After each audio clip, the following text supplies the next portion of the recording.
watching Let's Chat. A few minutes left to continue our conversation with Marcia Yesick, current Hamilton County Republican chairwoman, and Stuart James, former Democratic Party chair here in Hamilton County as well. Before we had to go to the break, you were saying, or you were getting ready to say something recently stated by Herschel Walker. Herschel Walker. Let's pick back up. Heisman Trophy winner. He was a Democrat. He said, now I will not be a Democrat. I will vote for Trump because of all of his accomplishments and what he has done for the black community.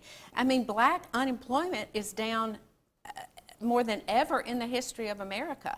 So Herschel Walker backs him, and he is making sure that other people hear him so that the black community can vote for Donald Trump. You know, Chip, let me talk about endorsements for a second. Endorsements make a hill of beans. We know that. A newspaper endorsement makes a hill of beans. When it comes to overall election, people are not going to vote for Donald Trump because Herschel Walker said to vote for Donald Trump. All I'm going to say is this. 50 Cent was for Donald Trump. Now he's against Donald Trump. This is something that changes in the wind. Don't put too much emphasis on what Herschel Walker does or does not do. Shifting gears over into the vice presidential side, one of the big comments, I'm not going to say it's a complaint, but one of the comments I'm hearing about Kamala Harris from California, she's out on the campaign trail, understandably, but half of California is burning down, the other half is getting taxed to death, and she's not there leading her state and trying to get out of this problem.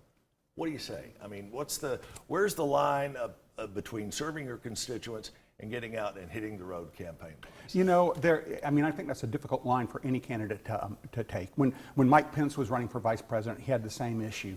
When Bernie Sanders was running for president, he had the same issue. I think at this stage of the game, the candidate should focus on the office that they're running for. If she loses and she gets returned to California, she's probably going to get reelected to the United States Senate. So it's not going to really impact things. And in California, what the voters are worried about, they're worried about what's going to happen at the top of the ticket. Marcia, heaven forbid something happened to either Donald Trump or Joe Biden, physically as far as their health is concerned.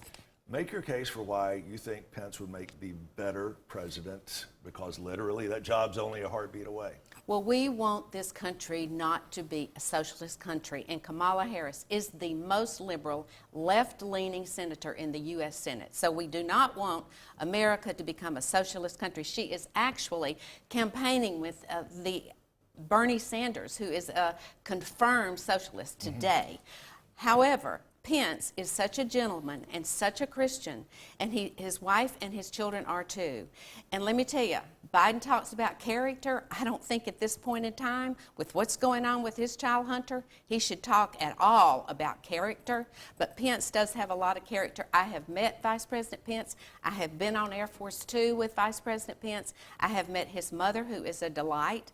I have met his nephew, John Pence, and they're wonderful people, and they have character. Stuart, 30 seconds, your response. My response is that character is not an issue in this election, and Donald Trump doesn't need to be throwing stones because he lives in a glass house. No, we're talking about Biden and Kamala Harris. Yeah, I understand that, but we have to relate the two, Chip. The second thing about Kamala Harris, she probably would be a better president than he would because he is so conservative, and she's not as liberal as the distinguished chairwoman says. And if she was so liberal, there would be a bigger voting bloc from the conservative base that's out there. And I don't see that happening right now. Talking about the character as it pertains to the candidates and their families, do you think we'd be hearing the hullabaloo that we are or are not hearing if this was one of Donald Trump's kids involved in this whole laptop email situation? Oh, well, unfortunately, the mainstream media is not bringing that up. They are suppressing this story.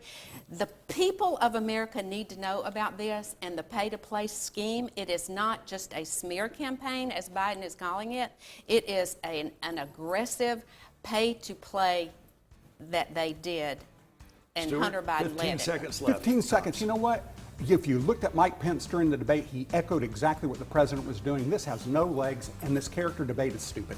I'll tell you what, we thank these two folks for coming in and joining us. They may disagree politically, but they do agree. Get out and vote. Yes. Get out and vote.